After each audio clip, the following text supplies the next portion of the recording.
Bonjour, nous sommes le mardi 12 novembre, bienvenue dans l'épisode 10 de la 6e saison du JT News Assurance Pro. Cette semaine, retour sur le déplacement de l'AFNIM à Bruxelles pour faire sortir les petites mutuelles de Solvabilité 2. Nous écouterons ensuite Éric Lombard, nouveau directeur général de Generali France, revenir sur ses ambitions pour l'assureur. Les actions de lobbying dans l'assurance ne restent pas cantonnées à la France. Alors que Solvabilité 2 est encore et toujours en phase de négociation, la Fédération nationale indépendante des mutuelles mène un combat pour que les petites mutuelles ne soient pas incluses dans la réforme.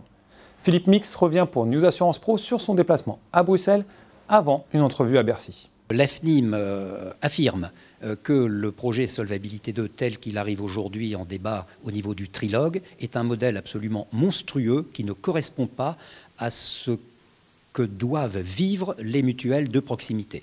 Nous demandons donc très clairement que le seuil d'application de Solvabilité 2 soit non pas fixé à 5 millions d'euros de cotisations encaissées, mais à 50 millions d'euros de cotisations encaissées.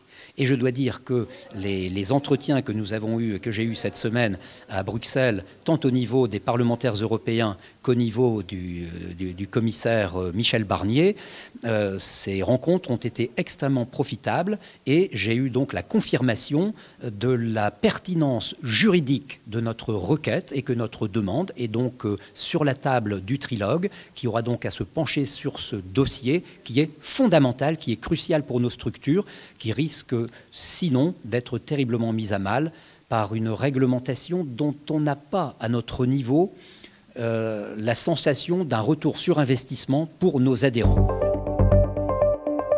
L'AFNIM est également très impliquée dans le combat contre les clauses de recommandation et nous aurons l'occasion d'en reparler très prochainement.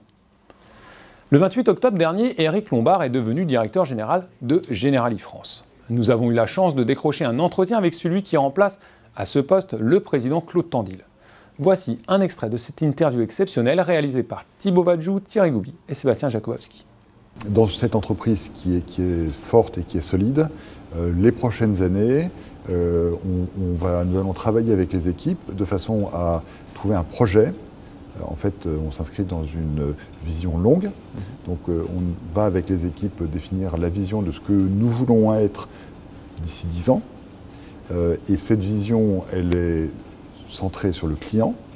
Nous voulons servir nos clients, nous voulons offrir à nos clients toute une gamme de protections d'assurance, en épargne et en assurance prévoyance et en assurance de risque.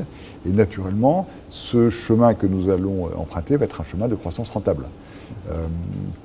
Il faut se souvenir qu'on est en train non pas de sortir d'une période de crise, puisqu'en fait c'est une mutation, mais qu'il y a eu des années très difficiles sur le marché financier et sur le marché, qui a naturellement rendu les choses un petit peu plus compliquées pour la plupart des maisons d'assurance. Vous retrouverez l'intégralité de l'entretien dès demain, 13 novembre, sur News Assurance Pro. Ce JT est maintenant terminé. Cette semaine commence un dossier consacré à la publicité.